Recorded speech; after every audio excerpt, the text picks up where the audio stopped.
And now, Detailing Success and PNS Double Black present the Renny Doyle Podcast, a podcast for blue-collar entrepreneurs.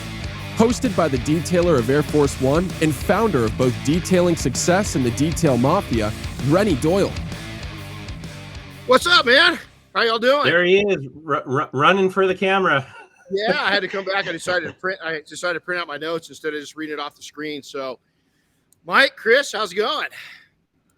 How we doing? Good. How's the snowpack? It's not much of a pack. It's kind of a fluff right now. So we took and they said, yeah, we could get 1 to 2 feet overnight. You kind of take that with a grain of salt, right? We're at a good 16, 17 inches. There's this morning walking out of my house. I'm a little disappointed, Renny. Why is that? I thought you'd be doing this live from the snow. Yeah. For us Flatlanders. Yeah. Well, I'll tell you, you probably couldn't, sitting this close to this camera, you probably couldn't even see me. You can't see it there. If you look at the old barn to the left, all the snow's completely blown off the roof. Is that we've just got huge drifts, as you can see there. Wow.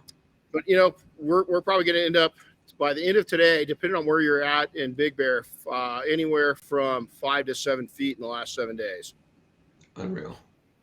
Yeah, it's pretty cool though. We need it, So our normal snowfall in town is 58 inches a year. Right now, we're sitting at about 90, and then we've got a little more today. So in different parts of Big Bear, they're at over 100. But we really need to be up that 120, 130. And then I hate to say it because right now it'd probably be really, really bad, but it could happen next week as we need some rain to rinse some of the snow down instead of just evaporating or slow dripping into the ground. We needed to take and run off and go in the lake and fill up the creeks and everything else. Well, I'm sure in true Southern California fashion, next week will be like 90 degrees. So, yeah, Well, they're calling for. We'll have to watch it really carefully because we got a pretty cool event coming up next week up here.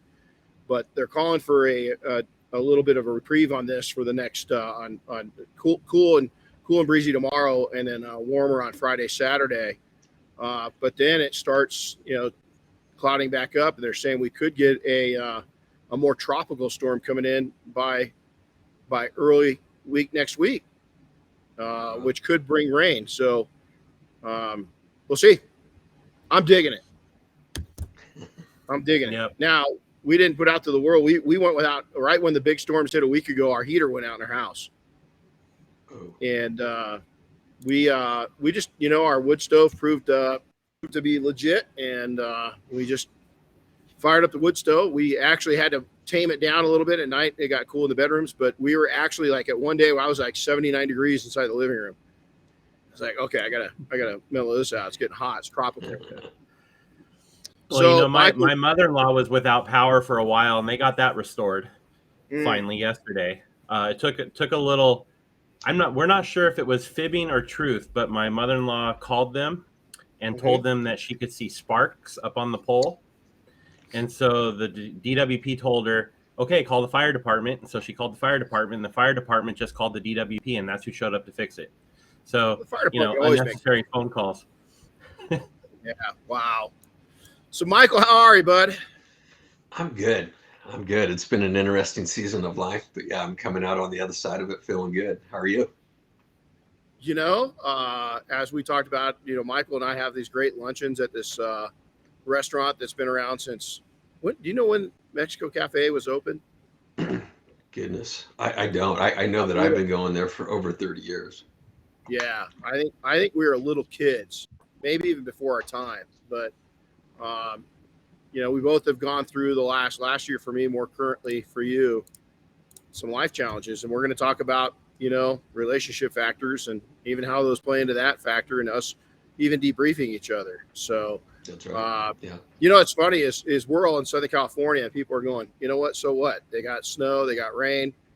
One of my soldiers checked in today and he was seeing how we were doing, with all the snowpack. And I said, well, how are you? And he showed his front yard. There's like that much water sitting in it. And so I sent him a note saying, hey, when's the whitewater rafting trip in your front yard? Because Southern California, if we get trickles, we're flooded.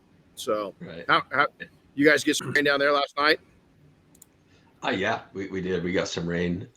We actually got snow. It was out on Saturday. Nothing that stuck, but just bizarre. Crazy. And you know how it is in California. We don't know how to drive in the rain or the snow, so it's just chaos. Yeah. It's nuts. So we're 3 Californians talking about this, so we get excited about stuff like that. Hey, I looked up. I looked up the Mexico Cafe. It's getting up there. It was founded in 1951. Wow. Way before us. Yeah. Way before us. Wow. And that's and good food, man. It's really good food. And they're real supportive of law enforcement. Law enforcement's really supportive of them. We used to go there all the time for lunch or dinner, as a reserve. And Michael, we sat in there. We, that last day we were in there, the CHP was having a little meeting, at the restaurant. Yeah. They have all the canines, they support the canine units there in San Bernardino. That's kind of a rough neighborhood too now. It used to be a really nice neighborhood. And you got to watch your back. You don't stop and get gas there. Hey, that's the deal. If you want good Mexican food, you sometimes have to go to challenging parts of the neighborhood. They know what's up. So you were supposed to be here. So kind of introduce yourself, but we're still gonna have our big podcast with you here because I think our energy is so cool when we're together. But go ahead and introduce yourself and your book, your amazing book, and then we'll jump into this.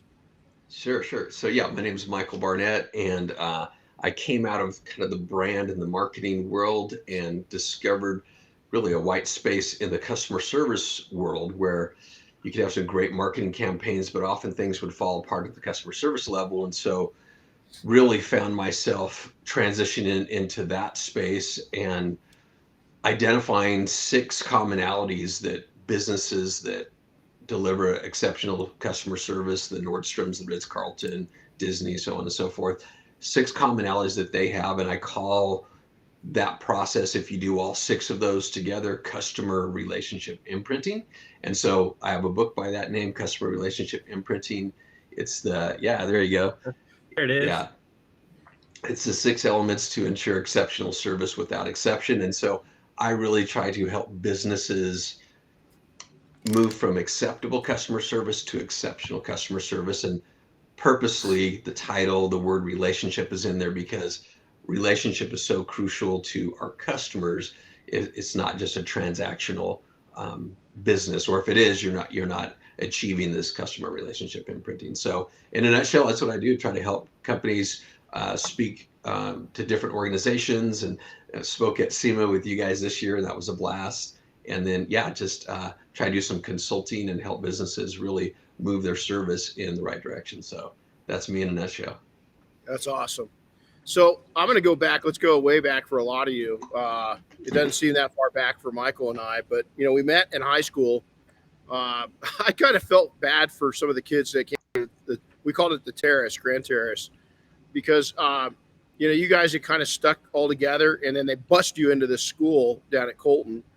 And it was different, right? I mean, going to Colton, even though you grew up around Colton, all of a sudden being immersed into Colton life, you and I have never talked about that. How was that? It had to be a different vibe. Well, it's funny. When you're young, you kind of don't know better. And so I didn't really think a lot of it. I knew that, I went to Grand Terrace Elementary and kind of up there. And then, I went to Colton, which was, probably 80% Hispanic, but I don't know that I ever felt odd man out or, I kind of loved the culture too. So, it was just not a weird transition for me at all. But, but what I did find is after high school, I had to be careful because I was familiar with the Hispanic culture that if I was talking to somebody that was Hispanic, I had to just kind of be careful because I felt so comfortable in that culture that often it'd be like, why are you talking like you, like you understand the Mexican culture, but I Right. kind of did, and a lot of my friends, like I said, probably about 80% of people from Colton High were Hispanic and loved it. Just I thought that was cool, but yeah, so. Loved the high school experience overall, and didn't really see any weird transition. I actually went to junior high in my freshman year in Hemet in San Jacinto, and so that was probably more of a culture shock because these guys, were all cowboys and all this stuff, and I was just a kid from Grand Terrace moving there for a couple of years, and that was bizarre. Kids saying, "Hey, you want to chew some tobacco?" I'm like, "What?" So What was that was probably, yeah, that was bizarre, comparatively for sure. Well, that leads it right into. I've got a note here that Mike was simply a good kid, and that drew me to him like a moth to a light bulb. Is that I think, I kind of led you into that because I think is in this discussion of relationships, a lot of what you get out of things is what you put in. Everything is. It's about what you put into it. And you were this kid when we first met. And I think we met like literally the first couple of days of high school. It didn't matter who you were with or what you were with or what group you were surrounded with, or you just lit up the world around you. And not in a way of capturing attention, but in a capturing just that you were a good person and that you took interest in people at that young of age. And you had a lot of varied interest. You were a Renaissance kid of the time, and I think both of us kind of were that way, is that we didn't have a single focus, is we had multiple focuses. We could blend in with multiple cultures, multiple, platforms in life. We had, when we went, we grew up, we had people with money, we had people with nothing, and there was people, it wasn't just the Latino pop. We had I won't mention his name, but somebody that you and I both know, he was one of the poorest kids in our school, and he lived in a pretty tough trailer. I won't even call it a trailer park. I mean, it was just, so we had all these different variations. Did that help you at kind of moving forward and building relationships up? I mean, I remember you when we were young and we're figuring things out and you're working at the print shop, and again, I had my first business. We're both just getting our feet wet, right?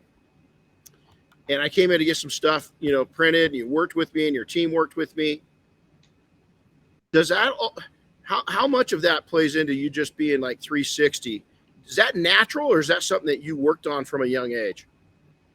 It's a good question. Going back to high school, I think you and I share that in common. I think that's kind of why we connected, especially even after, more recently, is you also had those qualities where, we went to high school in the 80s where you had your new wave kids, your metal kids, your gangbangers, very, very clear, definitions of the group that you hung with. But I don't know that you and I didn't have friends in all of those, all of those groups. And I think that was maybe a little bit unique. I just, tried to be cool with everybody. And I think that was you as well. Both my mother and my father, I think had the ability to, they never met a stranger, my mom, our house growing up, I had kids that were older than me that were always over at the house eating dinner with us. My mom just had that infectious, she was a great cook, which didn't hurt, but our house was that house where we had, non-family members in the house all the time, almost daily. And so, I think it was just kind of how I was raised, and just, it definitely has served well in just life and relationships, because you realize that's the value that you bring, and that's the value that you get from any business. It's really the relationships, not just the transaction stuff, and not just the, we all got to pay our bills, but at the end of the day, you want to do business with people that you actually enjoy spending time with. So, for a short time in my young life, I was put into special ed. I had a learning disorder, and I really could have gone down three roads. Followed the direction of my family and either gone down the substance road or the criminal road, or just tuck myself inside, which was happening, and being real shy. Or I could just say, hey, man, these people are going to judge me. It's not me. It's a short-term situation, and I'm going to get through this. And I just decided, when I was 10 or 11 years old, I had to pick myself up. Nobody was going to be here to help me. So for those people, I come in, and I know that you and I kind of were fortunate because families, my mom Italian spoke, it's hands, and touching, and hands and storytelling. Grandma's is a little more reserved, but really big into storytelling and sharing. We had an environment that kind of grew our personalities, and we could be 360 degrees. What about people? What's your take on people that maybe weren't, that are shy? And how important is it for them to work out of their shell? And how do they work out of their shell? Let's give them some input there. Yeah, no, it's great. Real quick, I want to go back to, you've shared with me before just some of the challenges you had in being in special ed and some of the things you were dealing with. And I think the thing I want to make sure everybody's clear on is we never know the baggage that other people are carrying. And so when we talk about developing relationships, it's easy to look from afar, or we think we know somebody's life and we kind of immediately analyze it and think, oh yeah, I know what they're about. And the truth is we don't know what anybody's about. And we need to find ourselves being empathetic and trying to figure out, how to have relationships with people in such a way that, and we'll talk about this obviously a little bit, but boundaries and that sort of thing. But I think the thing that stood out to me when we kind of reconnected is I didn't realize the challenges that you were facing in high school. And sometimes, we forget about that. We look at people, especially now social media, we look at people online. Wow, their life's all together. They got it all. Oh, look at all the fun they're having. Right. And the truth is there's other things going on. So, but to your question about personality, I think one of the challenges, especially you and I have maybe a more outgoing personality, and it's easy for us to make some of those connections. And I think whoever you are, if you're an introvert, don't try to be an extrovert. Just, I think it's being you. I think for me, I've learned a lot over the last few years about introverts because I always saw introverts as shy people. And so for me, I learned, well, it's not the case. They get their energy from being maybe alone, whereas I get my energy from being in a group setting. And so I think that's the first thing when you start thinking about who you are, you have to really understand what it is that you need to be filled up. For me, I'll walk away from this interview motivated and filled up in our time together because I'm an extrovert, and an introvert may have a hard time after this. I mean, rest after this, right? So some of it is just knowing who you are, and some of it is realizing what you bring to the table in terms of the relationships, both business and personal. So I don't know if that answers the question, but no, it really helps. I remember getting to high school. I actually was a real struggle because I was coming out of special ed, and I was actually, I just had ADD, and I'm alphabetically dyslexic. I'm not that it's not severe, but it those two combinations, and then as I've gotten older, it's developed into ADHD, which brings it a whole new, look, squirrel. I'm all over the place, but also I've just decided again at different platforms in my life, this is who I am, and I accepted myself. And I think that's a big part of it. But, I going to junior college, believe it or not. And I was I always considered myself not a smart person. And for a long time, many people told me that, that I would be nothing. I couldn't get an education. I'd probably be lucky to get it in, even into junior high, more or less through junior high, or, high school is almost out of the question. But yet I hold, bachelor's and master's degrees, is part of it is don't tell yourself those things. Yeah. People are going to tell you whatever they want to tell you. It's your decision to listen. And every once in a while, I got to remind myself, hey man, this is who I am. And it's part of those boundaries we'll get into here in a bit. But I'll tell you, getting up and just facing the fact that, I struggled in school, and yet when I got into junior college, I wanted to succeed so bad that when they call on somebody, I was usually the first to put my hand up and give the answer. And 25, 30% of the time I was wrong. I didn't care. I used it as a learning opportunity in a way to detune myself from self-criticizing myself to a point where I was absolutely sabotaging myself. And so Well, one of the things in the entrepreneurial world is you have people putting out there that they got their act together and follow me because I know where I'm going, boys. But the people that seem to be most successful are the ones that have the humility to ask the questions like, "Hey, how do you do that? I don't know how to do that. I'm good at this, but I don't know how to." And that's been a process for me as well, to just kind of learn and realize that the more you put out there that you are the man or you are the woman, you got it together. When people do that, I see right through that, and I'm like, this doesn't feel authentic, And so trying to also be that guy to say, okay, I have enough humility to say, hey, I don't understand what it is you're talking about. I have a entrepreneur friend of mine that he starts talking about the way he does financing, the way he does some of these deals, and I'm like lost. I'm like, okay, break this down, And so some of it is just that piece. I think humility goes a long way in any relationship, right? If you're, whether it's a marital relationship or business relationship, if you're always right, or if you're always the top dog, or if you're always the alpha, at some point you wear people down, and not in a good way. And so trying to just have some humility, I think is a good thing. And I'm learning that, I don't always get that right for sure. But trying to learn that piece of, like you said, being in the room and asking questions. It's easy to feel intimidated and say, I don't want to, you go back to that little kid when you're in elementary school, I don't want to look dumb, but the more that we just realize, hey man, there's so much to learn. I think there's some value. And even at our age, it's really about learning to learn, and choosing to learn by keeping the mouth closed and the ears open, Well, each platform you go to, and it doesn't matter.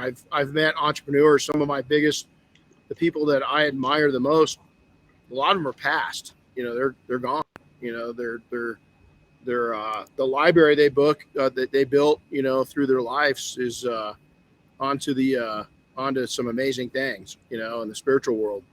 But I've got people that are in their 60s, 70s, and 80s that I look at them, and it just blows me away that they're not that they're still going. It's that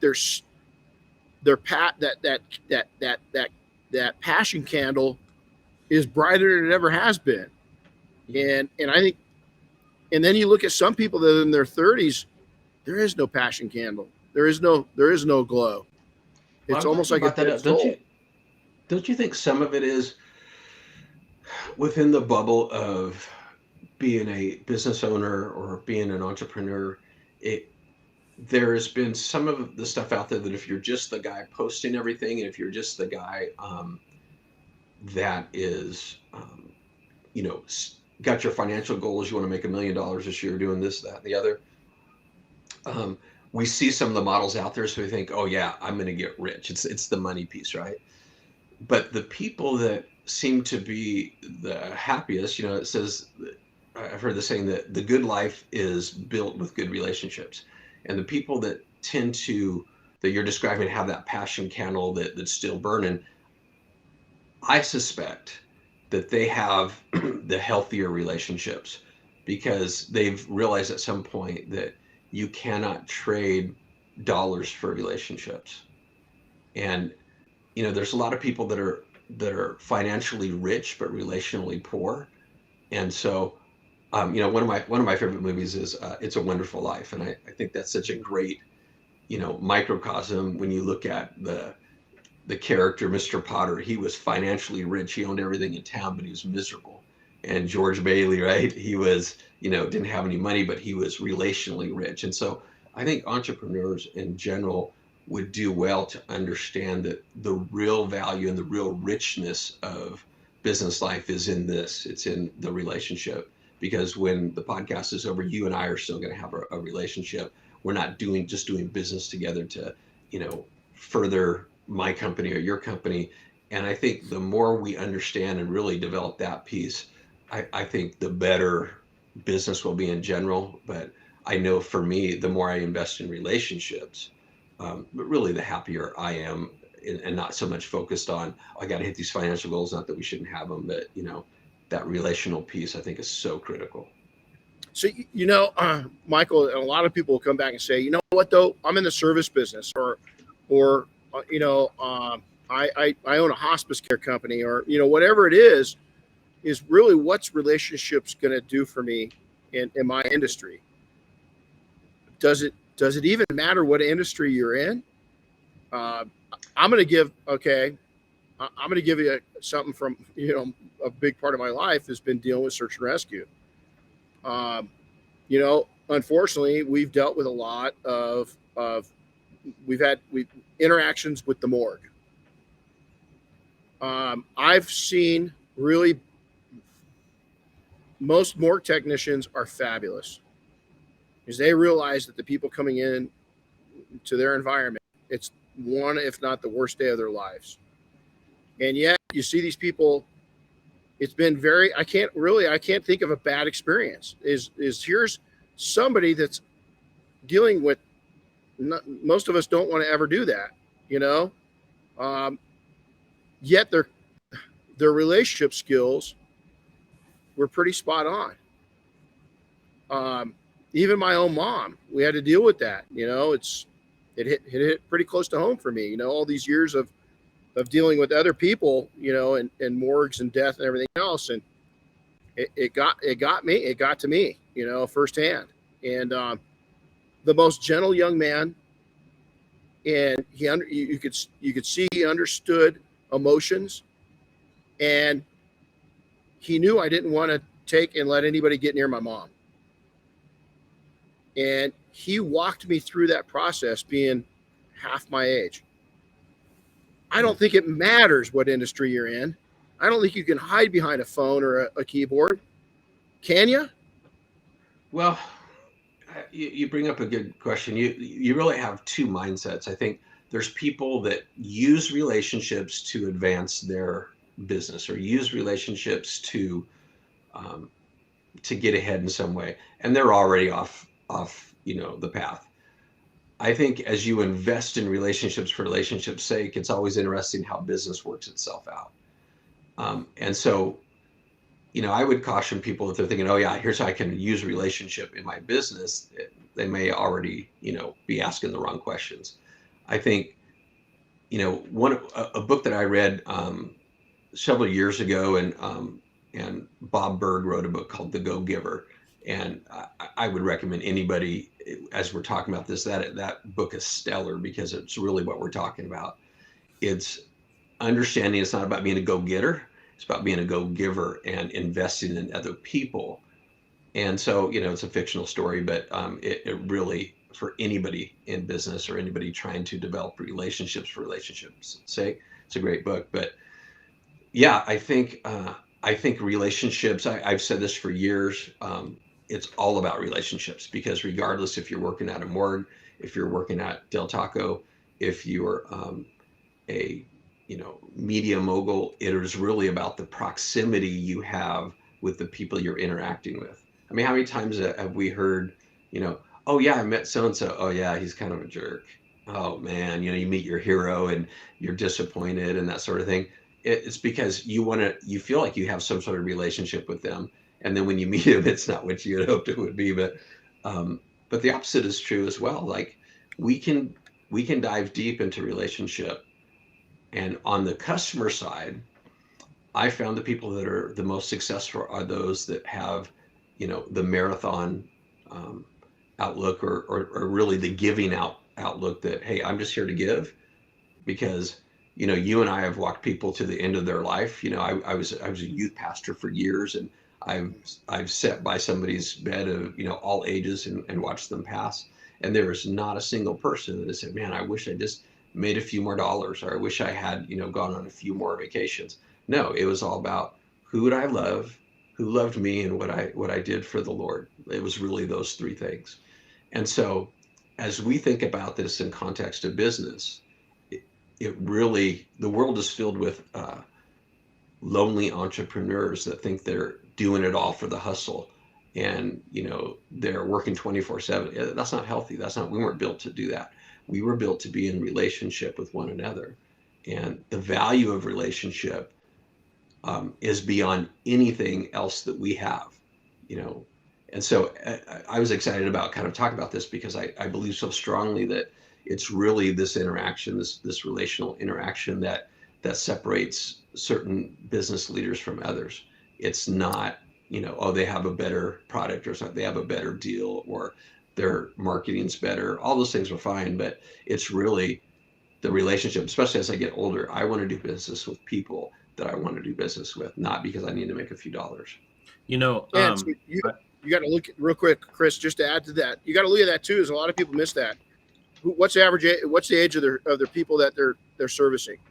Because the importance of relationships to us it means something different at different ages. So if you're 25 years old and relationships don't matter, well, it does to that 55-year-old customer that you're blowing off, and you're running a sprint versus a marathon. Chris, go ahead. Sorry. Oh, I was just going to say, this also reminds me a little bit about what you often talk about, making deposits and not just withdrawals in your community, right? Well, that's your relationship with your community.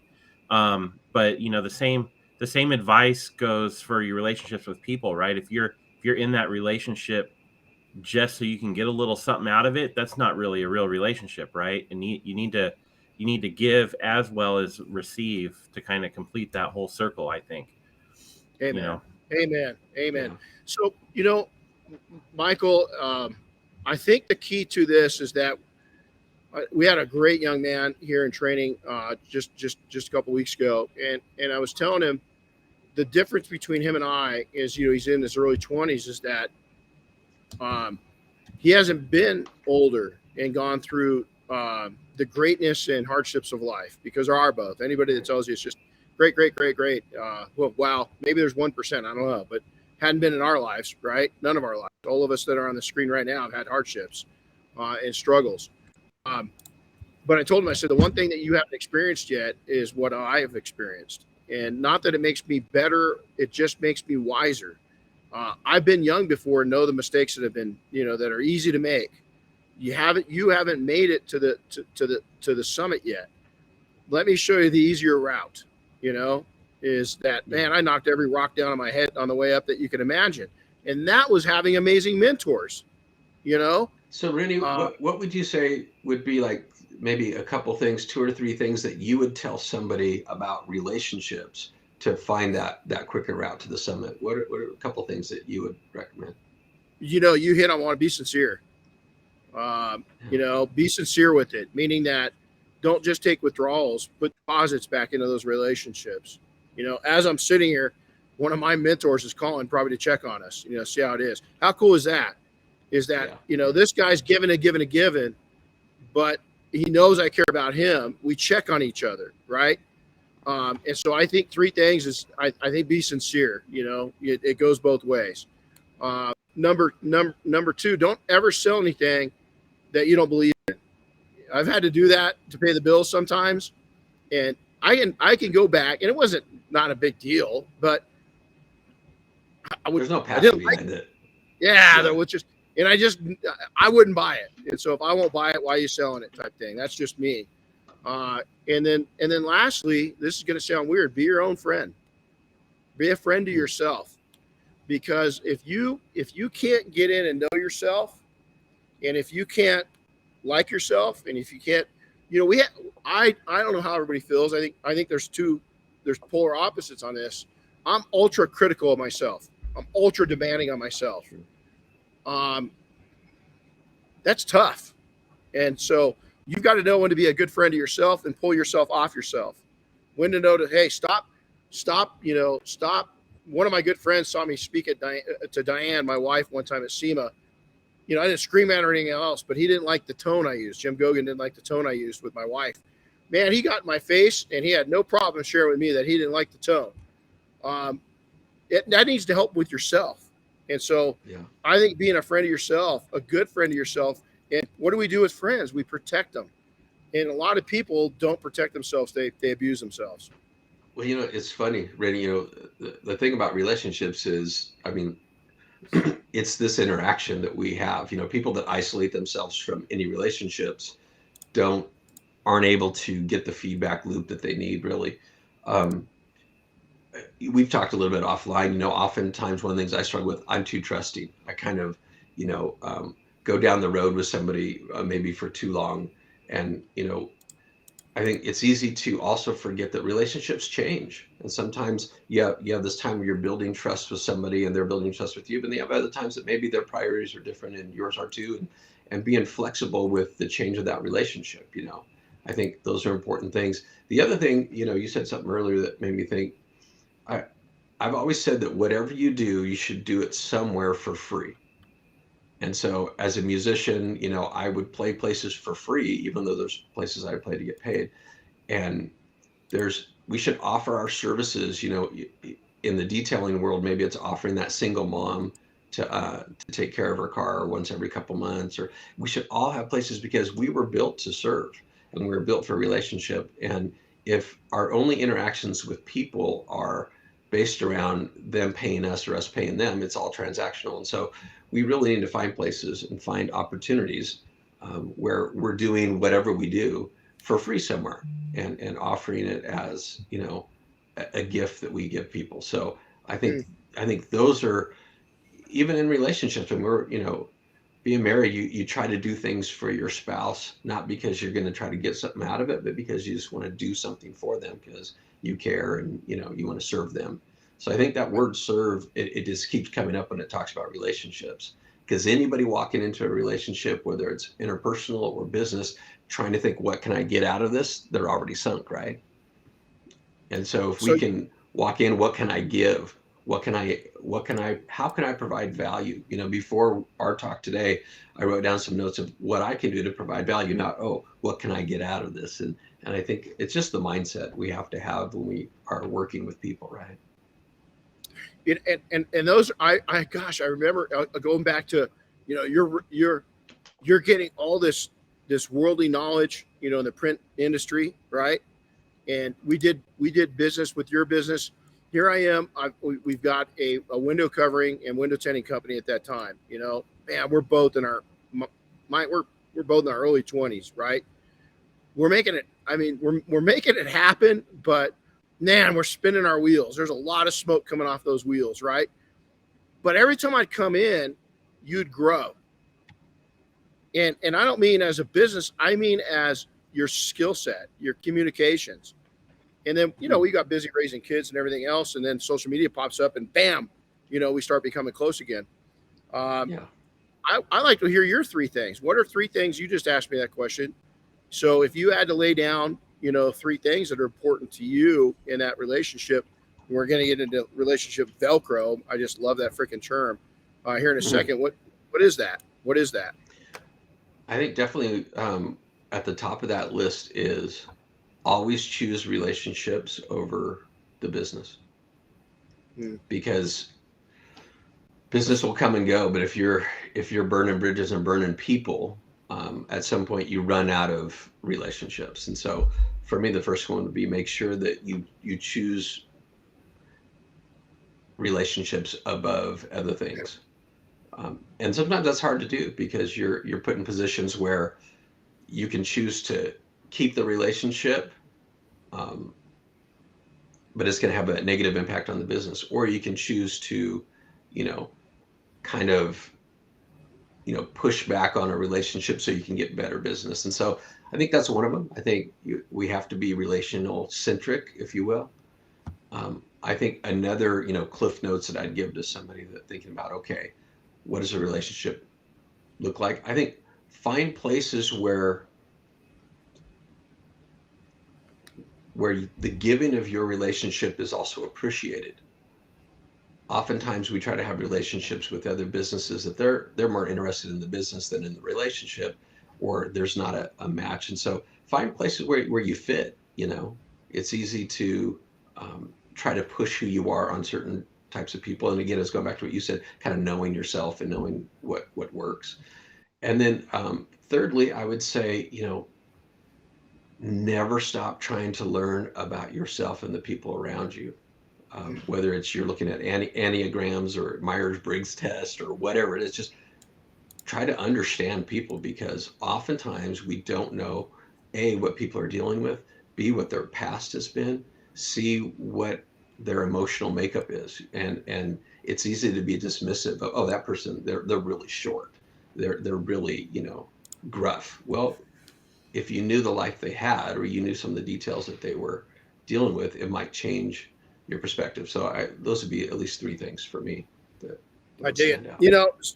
It comes down to, you just said something, always make it about, relationships before business. But there's also that, you mentioned it, and we're both guilty of this, that ultimate trust that you just believe everybody's going to do right by you. And so with that, I think with Michael, we let's go here for a second. Then I got a really interesting question that just popped up on my phone. Is there's got to be boundaries set. And listen, put the relationship out there. But when people keep breaking those boundaries, what do you do? That is a hard thing. And I am guilty of having boundaries that move. And again, sometimes for the sake of, I don't like conflict. And so if I can avoid conflict and, not the boundaries start to move. And oftentimes there's regret. I'm fortunate that my wife, different personality than me, that she recognizes, hey, somebody just stepped over that boundary. You need to consider that. And then that's been one of the helpful things in growing me as a person in our marriage. And I think she'd say the same is true, that I help her to soften some of those boundaries. And so, I think those are serious challenges. I think you have to, when I do it right, I don't set myself up for failure by having bigger expectations than I should on the relationship. It's like Reagan used to say, trust but verify. So I'll trust you, but I want to make sure that as we're walking down this path, I'm paying attention to some of the markers, that something isn't right. I don't just blow it off. Oh, well, they wouldn't do that. They're a good guy, or she's a good gal. But I think that's one of the harder things for me, is not only having the boundaries, but having the awareness that maybe people aren't valuing the relationship the same way that I do. Because I'm usually all in, like, hey, oh, so good to see you, that sort of thing. And oftentimes I'm not thinking what they're thinking about the relationship. So some of it, that's a learning curve for me. I've come up with a new method. It's a matrix. A couple things, even with my family. So we've got, share a little insider view into the Doyle household. Is in our kitchen, we've got this huge island, right? And it's got a sink, just kind of a bartender sink in it, and then their main sink. And my co-residents here, my family, likes to use the secondary sink as the recycle bin. That's where everything that's going to go out in the recycling trash can outside, well, that goes. Well, now it's kind of a pet peeve, and I hate it. I've been fighting it for 4 years, since we bought this property. But now we've got a puppy that likes to yank everything out of there, and whatever's in there is shredded. So I've talked a lot. I figured, okay, you know what? Talking's not working. I set this boundary. And so last week, the snow started coming in. I had kind of everybody locked down, right? I had their attention. I said, guys, one of my fetishes is this whole thing of not having our sinks look like a garbage can. And it's just not working. So what I've decided to do is, Diane, I know you like Dr. Pepper. When I see Dr. Pepper in there, I'm going to take those items, not going to say anything because it's just, it's not worth it. But I'm just going to go put them in your bathroom sink.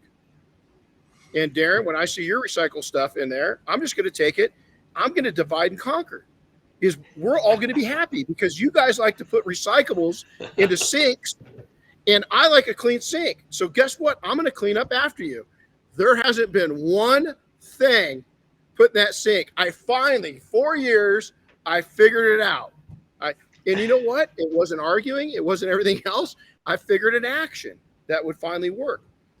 The other thing on the business side of things, Chris really hasn't heard this. The third night that I lose sleep over somebody, I probably need that relationship needs to go away.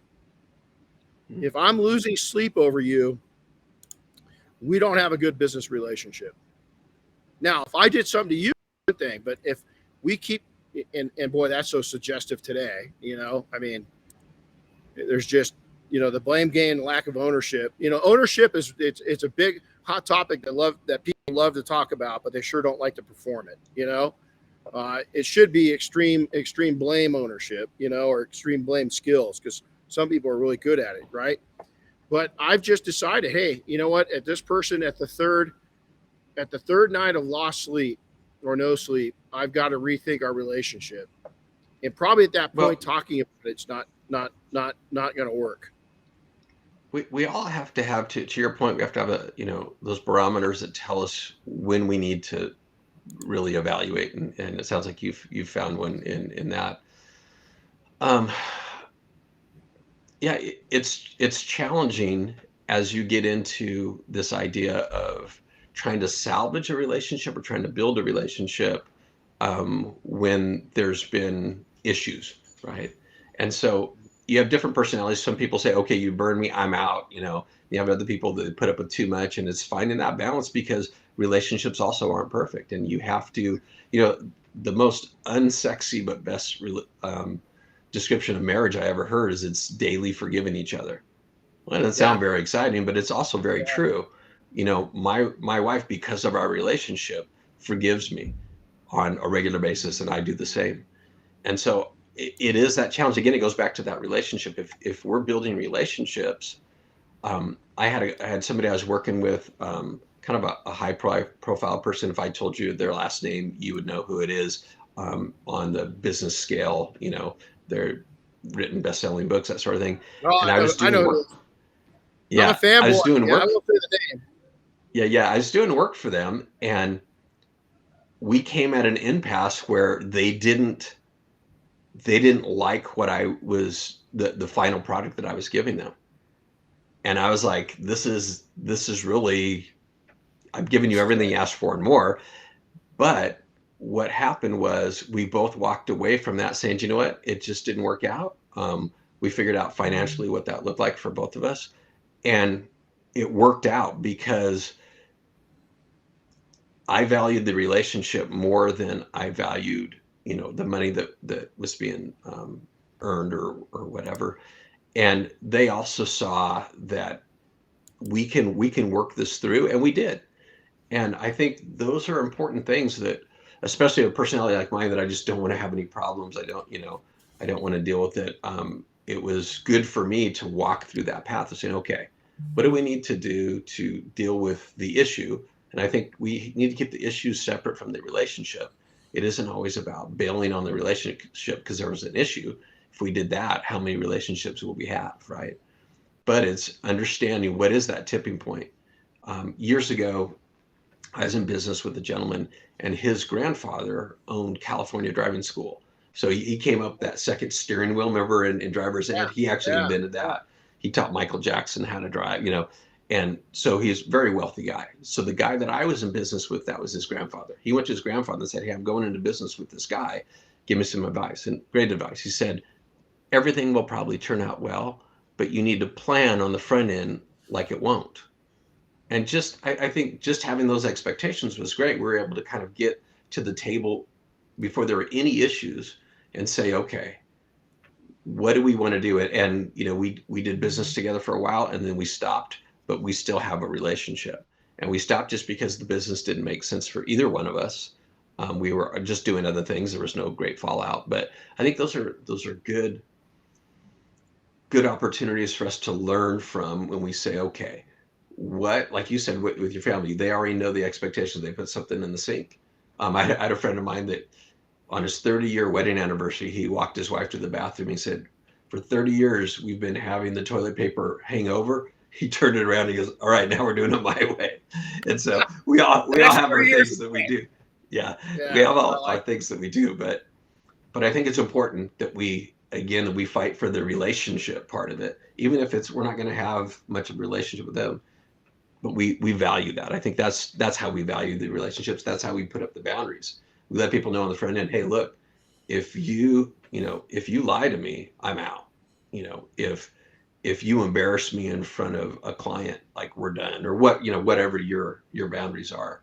And I think trying to stick to those, I think that's the key. But I think it is that piece of valuing that relationship and dealing with the junk along the way. You said something about the plan. Is we always have going back. One of my I'm 20 nothing years old, and I get on. I'm in unit 214, Black Sheep. These guys are just some hardcore. Some of them are older, my age where I'm at now, and they just know their shit. And I remember that they kept on briefing about the first thing to die. And I was like, Jesus, what the hell have I got myself into? The first thing to die. And what that is the meaning when they get on any mission, the first thing that dies on any mission is the plan. Is that if anything's going to die first, it's the plan. If anybody's going to die, it's because of the plan.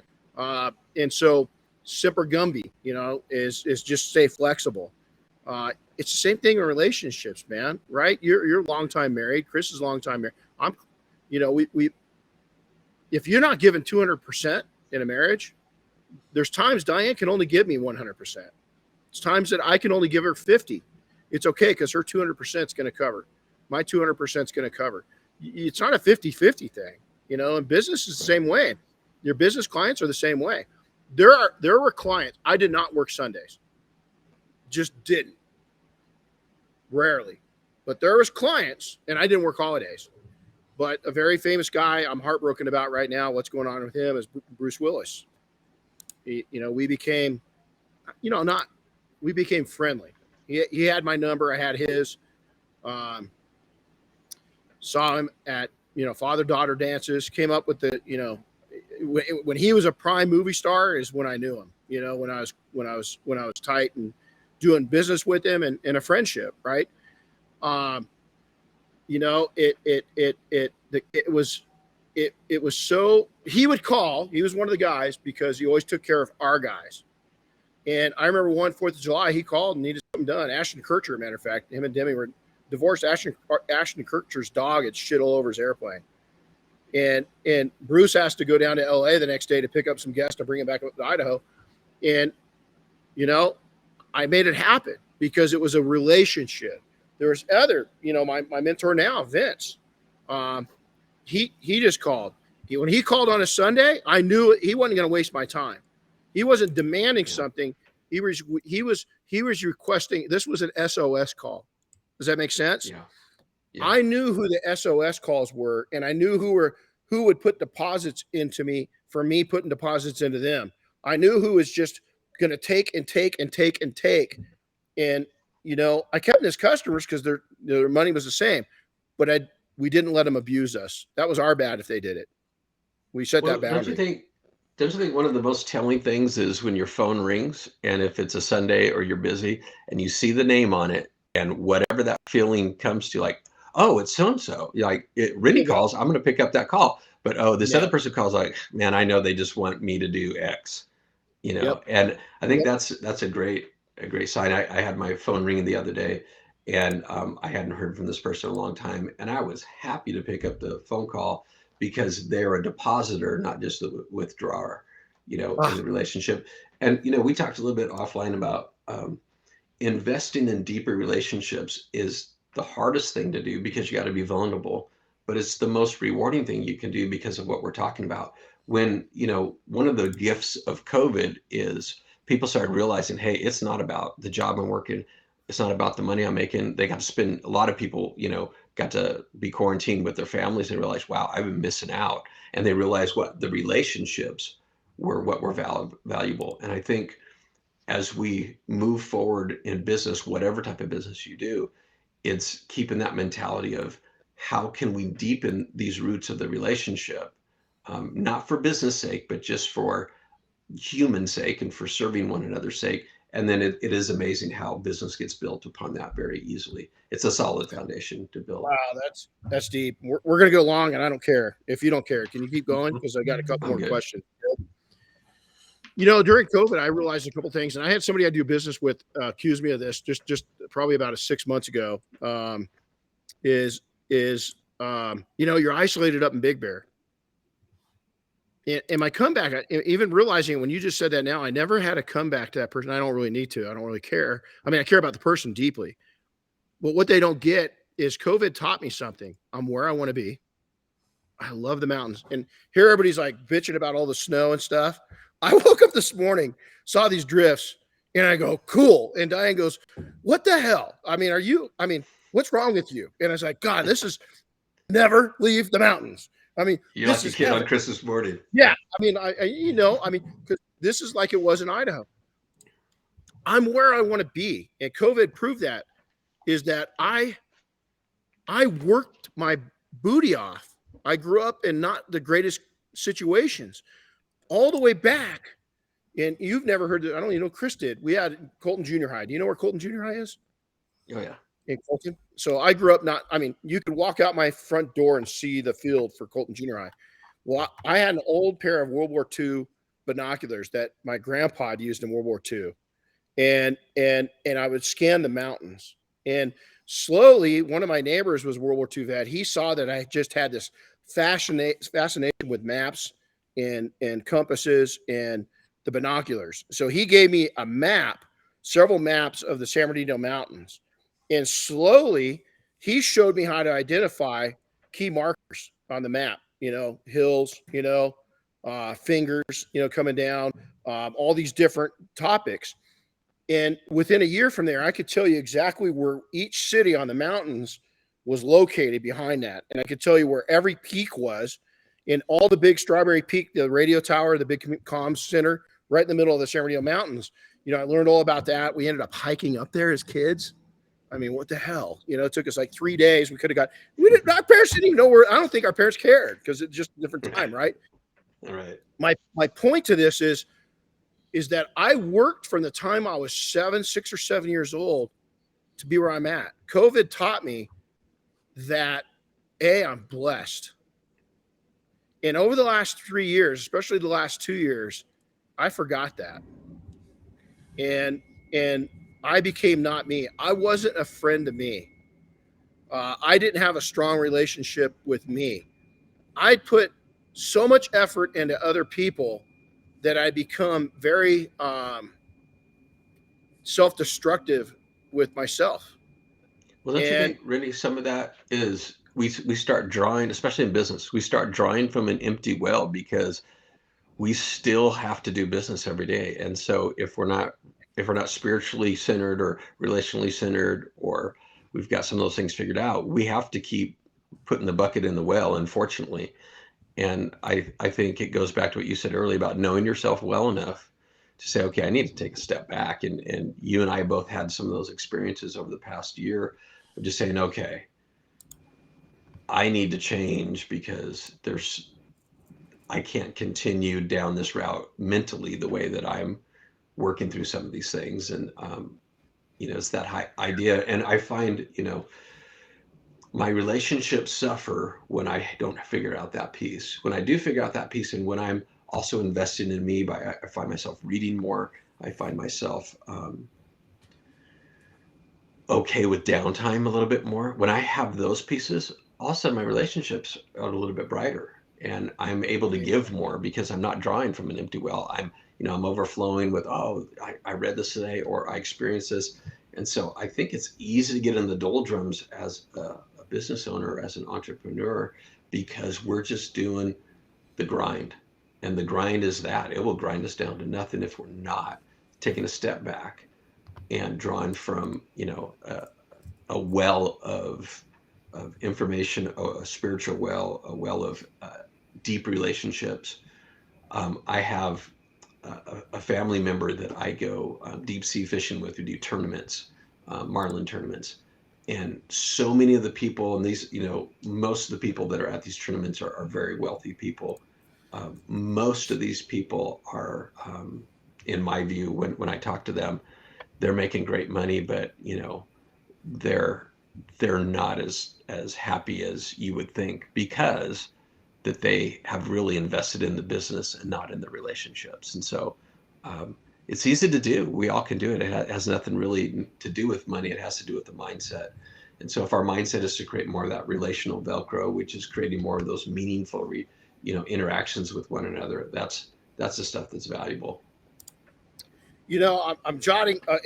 This is how, these are notes for me, you guys. These are notes I'm taking to better my, right? Yeah. I want to share something. Okay. This is, if hardships aren't just when you're starting out in business or you're just not starting out in life, is that both of us, Mike and I, Chris too, we've seen some things happen in recent times in our lives that honestly, I just went through the most challenging 24 months of my entire life. 4 things kept my well from going empty. My faith, my relationship with God, faith, number 1. Number 2, Diane. Is what we went through could have absolutely destroyed a marriage. And it's not because of her. She was facing her own stuff, right? I was facing mine. A lot of people ask, I think they get sick of hearing about Boomer, my dog. That dog in the last 24 months, I'm not sure what I would have done without him. He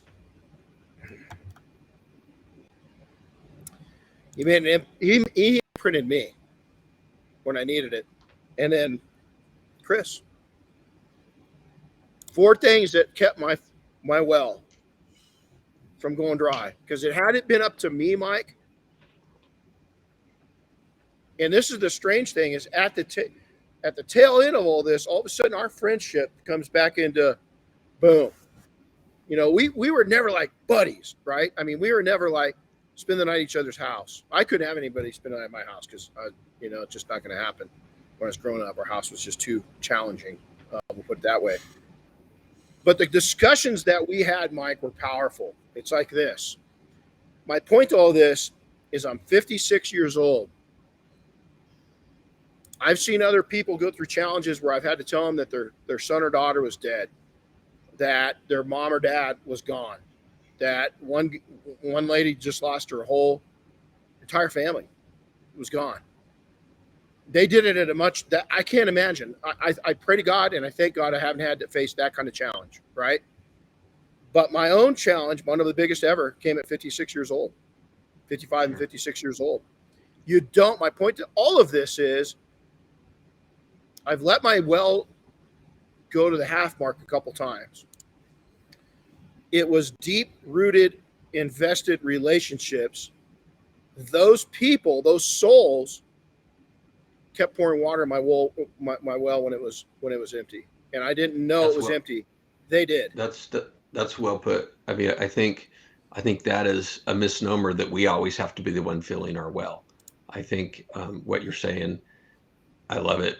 That it's really as other people pour in relationally, then it's those times when we have something to draw from. And think about the 4 things. You said there's 4 things that got you through this. All 4 of those are relational oriented. You didn't say, man, I have a really big bank account. It really helped me get through this time. Yeah. And when the world comes down to the stuff we're really dealing with, it is the relationship piece that makes all the difference in the world. Because if you're facing the worst thing in the world and there's nobody standing behind you and next to you, it's rough. But you can face anything if you got your God with you. You got family. I'm so grateful for my wife that the stuff that she is there for me about. Where someone would say, what, I'm out, or this is. We've been through this so many times, what are we doing? And I think, that's true of any relationship. It goes both ways, that you learn how to care for each other. But it's those dark times that really remind us also of what we have in terms of relationship. And there's a lot of people, honestly, they go through tough times and they realize, I don't have anybody I can really talk to. That's important that you recognize that and find a place where you can invest in, because we need to have people, a small group of people. You and I have talked, as a Christian, I've always been fascinated that Jesus came down, he died on the cross. He could have done that in the middle of the desert and still satisfied what it needed to satisfy, but he did it in the context of relationship with the disciples and the people he interacted with. That's a model for us. We could live in a bubble, where we order all our food and we never see another human. We could do that, but we weren't built for that. And so the more we develop these relationships, and I love what you're talking about in that we allow other people to pour into us. That's really the stuff that fills us up, because it reminds us that we all have something to give and to receive. If we can't receive from people, then that's a whole other problem in a relationship. There's a lot of relationships that people can give, but they can't receive. And so it's got to have that balance of giving and receiving, right? I always say this, and I got a couple more questions and we'll get out of here. Is that, some people are going to, especially, I'm always impressed with this younger generation. Honestly, a lot of the people that, when we have this kind of a discussion with a soul like you, with a professional like you, with a seasoned entrepreneur, with a specialist,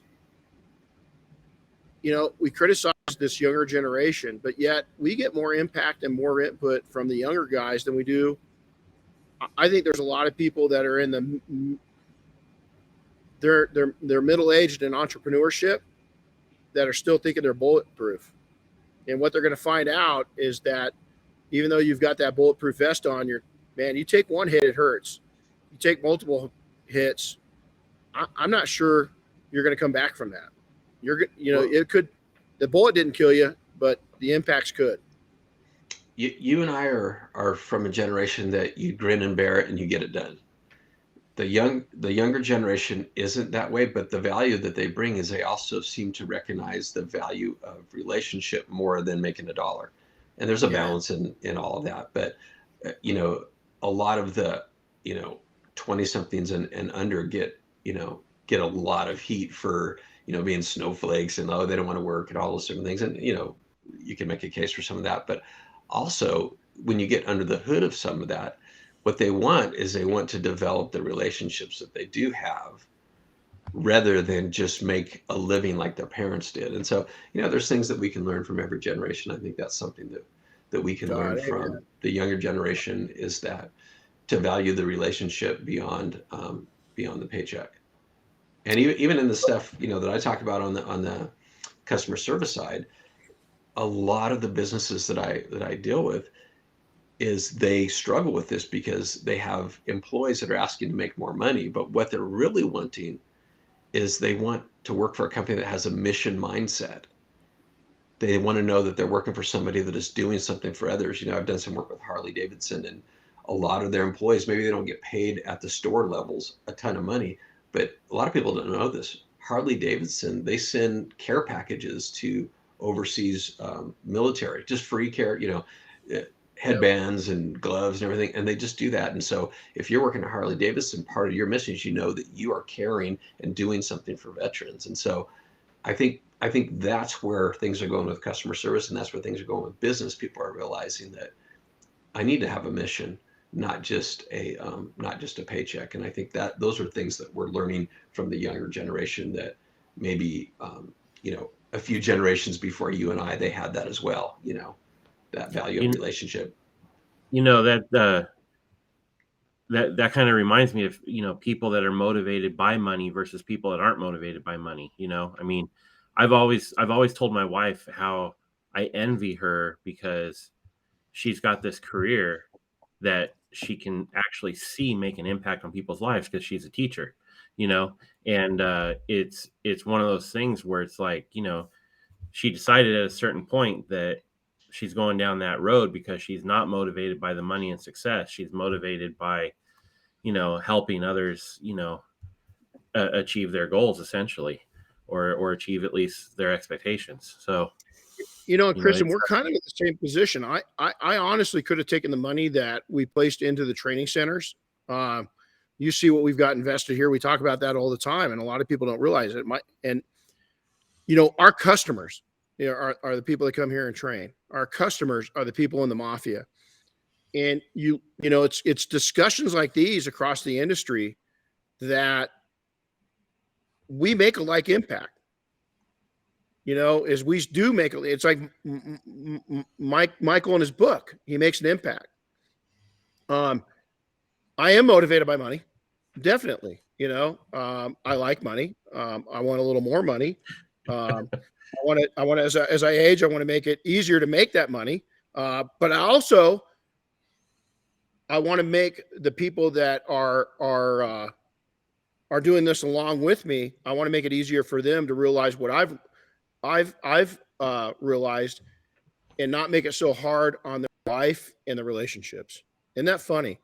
It goes back to souls and relationships. Exactly what we're talking about. I guess what I mean is it comes back to, I mean, we are all motivated by money to some extent, but it's the money's not filling the well that Michael refers to, right? No, but I think even, I mean, we can disagree on this. I think most people that say they're motivated by money, maybe not most people. I think some people that say they're motivated by money, what they're really motivated by is the freedom or the perceived freedom that money can, or the opportunities that it could bring.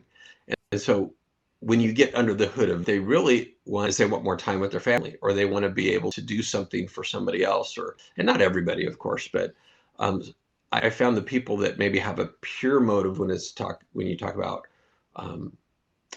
money motivating, when you get under the hood of that, it's because I want to help others. I want to do something beyond my own capabilities that's bigger than me. We all want to do something bigger than ourselves and leave a legacy. And we can do that through finances, of course. We can do that through relationship. But ultimately, I think a lot of the motivation really comes down to, it still comes back to people. You want to do something for your family with that money. You want to do something, for the people in your industry that you can, do for them that maybe they can't do for themselves, whether it's a scholarship to one of your events or something like that. And I think those are the things that start resonating with people, and they realize, okay, I can do good with this money, and I can do, the motivation. Again, it's not self-focus, it's really outward focus. And I think that's when money motivation can work. I dig it. Well, and it is, even now we're looking, I'm looking at properties at different spots, Arizona, Tennessee, Idaho. We found this one property, and why do I love it? Is that I look at the property and I envision, living there, but I also envision, God, I could make a compound there, and I could bring people from the mafia in. I could bring veterans in. I could bring stressed out entrepreneurs. Kind of what, the person that you're talking about, you did work with before. He's kind of got that situation, right, where he's got a property, where he brings people in. So I say that I'm motivated by money, but I'm really motivated by people. I mean, it comes down to where, I'm not about taking this journey by myself. I want to have company. Well, and the truth is, people that are purely motivated by money, they're really motivated by selfishness, because they're not seeing the things that you're talking about. But yeah, I think it's using all of our resources to invest back into the one thing that we do have in this world, which is relationship. And whether that's a vertical relationship with God through faith, whether that's relationship business-wise or relationship with family, there's not a person that would say relationships aren't important. But when you look at how you spend your time, how you spend your money, and how you spend your energy, if it's not reflected in relationships, then you need to go back to the drawing board and figure out how you can do that. And I think you've done that over the last year. I know that I have looked to say, okay, I'm pushing hard and great, but what's the cost? So it's those pieces that we need to always be part of that boundary piece. Yeah. Well, so let's close out, and I want to get your input, on this one. First off, we're going to, Michael, thank you so much. We're going to come back when Michael's going to be here, and we're going to do something based off his book. This has given me some more ideas even off that. Everything happens for a purpose, right? With a purpose. Yeah. And so I think when we come back up and do the next podcast, I think that I've got some ideas I want to run by you offline. Okay. This was pretty special. I love, hope it touches one person. I hope one person emails, texts, sends us DMs us, something like that, because there is some real gold in here, today. And unfortunately, a lot of people are going to skip over that. When I say motivated by money, and when I say, and when Michael, and I want to clarify this, when I was a young entrepreneur, and I'm talking really young, is that, I remember the days not being able to fill up my gas tank, being scared to death. I was going from job to job to job, meaning, selling something, I had to sell it. I was going to be in trouble. And I remember realizing, we've been talking a lot about when to know when to ask for help. And I remember going to and going to work at Costco. Then it was Price Club, and I'd stock the shelves from 2 a.m. until 6 a.m, and then go get cleaned up and go run my business. Right? Is what I'm saying when I say this. We've got a lot of people on different platforms that listen. Right? Is that you got people brand new just starting out. You got broke people. You've got people that have got very successful business that got $1 million in the bank and a couple $1 million worth of assets, right? The biggest thing I want to tell you though is that the lessons that I really learned that changed my life and allowed me to live a much more comfortable life without overworking like crazy, it was all relationship based. And a lot of it came from people I met in my business or around business because we're like minds. And so I also think it's because you are a person that goes into a relationship to give and not to get, and people pick up on that pretty quick. I think that is a piece that there's a lot of people that have had the proximity that you have to probably these same people, but because they're trying to think, wow, I'd love to go into business with this guy, or help, this guy can help me do X, Y, and Z. You don't really approach it that way. And I think that's clear to anybody that spends any time with you. And that's the relational Velcro that we're talking about, right? So, and this is going to go back to, we'll close out with this. I'd love to get your feedback on this. Bruce Willis, if you guys don't know who he is, an actor, and he's really facing some real hardships, life-ending hardships, a disease, a nasty dementia disease, really young. It hits young people. The guy's in his 60s. So for a lot of people, that's older, but to have this stage of dementia is not, it's pretty young to hit.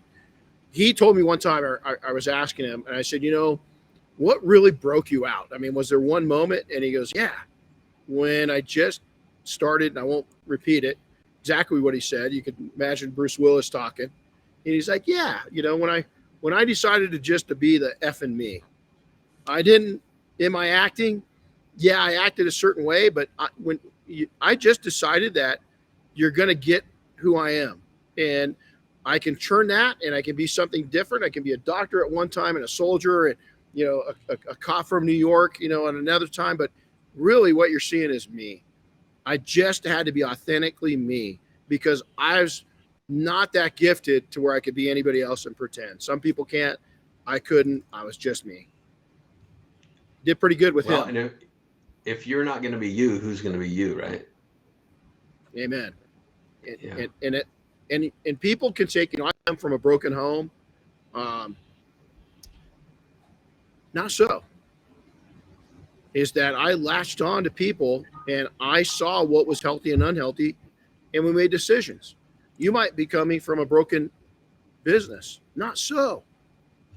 Is you just got to latch on to what other people are doing right that is known, not this internet sensation, because Michael spoke to that later. What you see and what you get are two different things.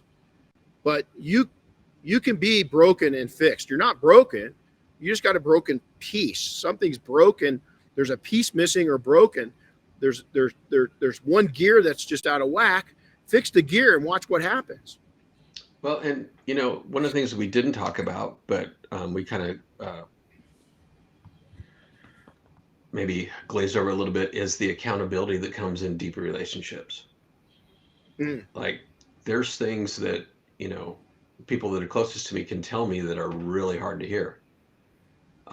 But because we've developed this relationship, I listen, or I try to listen most of the time. And if you're that person that has a broken business or a broken relationship, like you need to find somebody that will give it to you straight.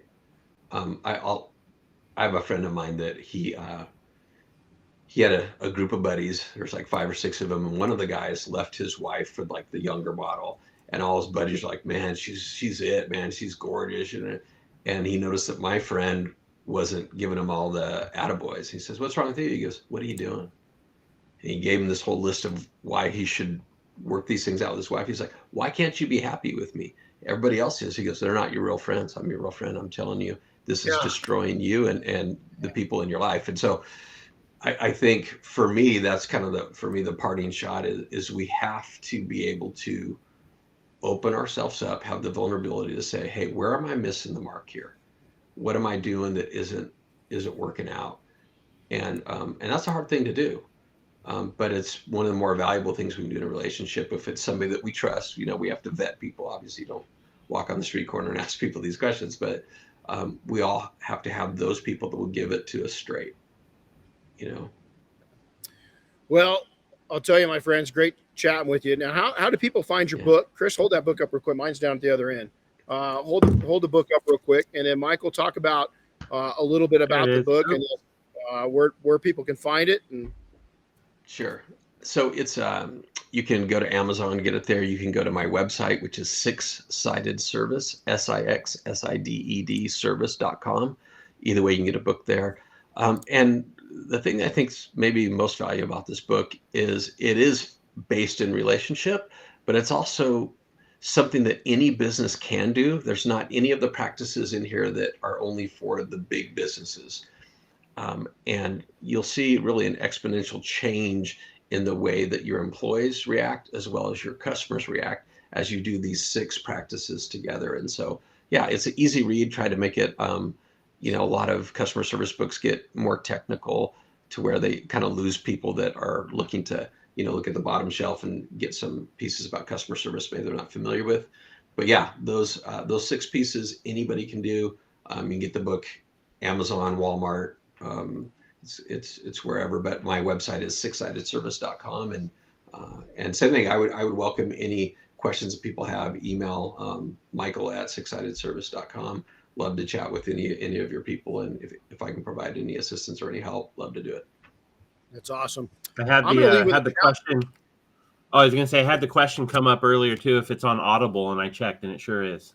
It is. It's Kindle, Audible, and one of the things about Audible that I was pretty proud of is I decided, you know what, I'm not going to be the voice on the Audible. We brought in a female voice talent, which is way easier to listen to than me for 2 or 3 hours. So know that the Audible voice, it's a lady with a very listenable voice, and I think you'll enjoy that piece as well. Yeah, it would take me, if I did a voiceover for a book, it would take me 14 years. Is that was the other piece when I was talking to my publisher about it. He said, well, keep in mind, most people that do this, they say it's harder than writing the book. And for me, it was also just a piece of like, you know what? I think this is a better way to go. I would say probably 80% of the people that read my book are male. The leaders in the CX world are male, 70-80%. And so I knew that a female voice would probably be more welcome than just another guy talking. And so yeah, small thing, but yeah, Audible, Kindle, soft cover, my website, you can get it any of those places. That's awesome. So I'm going to leave you, everybody listening, with a challenge that Michael did for us when we were in Vegas, when he came and spoke to our group. And this was probably one of the coolest parts of last year. Is, Michael, you remember when you challenged us all to call 3 people that have made an impact in your life and just randomly thank them for the impact the imprint that they've put on you coming from them.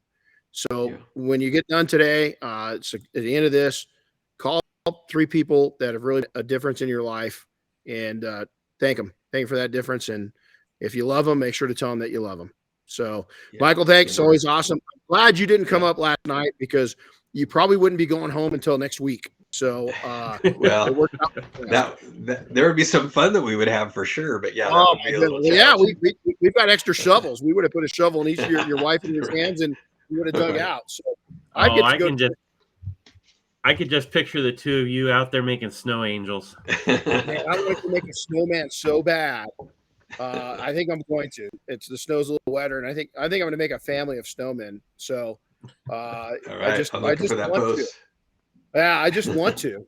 And I got a couple of dried out cigars that aren't so good anymore. So I think tomorrow is going to be a snowman day. So, well, after skiing, because tomorrow I am skiing, because it's going to be probably the best day of skiing that we've had here in 10 or 12 years. So sure. I'm going to go do some double black stuff and have fun. But Michael, Chris, thanks everybody. Hey, and for everybody listening, we love to hear from you. Renny at detailingsuccess.com or Chris at detailingsuccess.com. If we've made an impact, reach out to Michael direct. Let him know. If you send it to us, Michael will forward it on. We just one person. That's all we want to do is one person. It's a pretty simple analogy to this, and it's a pretty simple goal. But I know, and Michael knows, Chris knows how hard it is to make it in this world and stay sane about it. Michael, let's talk offline the next couple of days. And buddy, if you need me, I know it's been, we've gone through our challenges. Always here for you. Appreciate it, man. Yeah, Colton boys right here in the house. All right, guys. That's right. You take care, everybody. We'll see you next time. Thanks, Michael. We'll see you later. Thanks, guys. Appreciate it. Bye-bye. Thanks for listening to the Renny Doyle Podcast, brought to you by Detailing Success and PNS Double Black. Listen to new episodes weekly, and be sure to subscribe on Apple Podcasts, Spotify, or wherever you get your favorite podcasts. And don't forget to share with your friends and colleagues.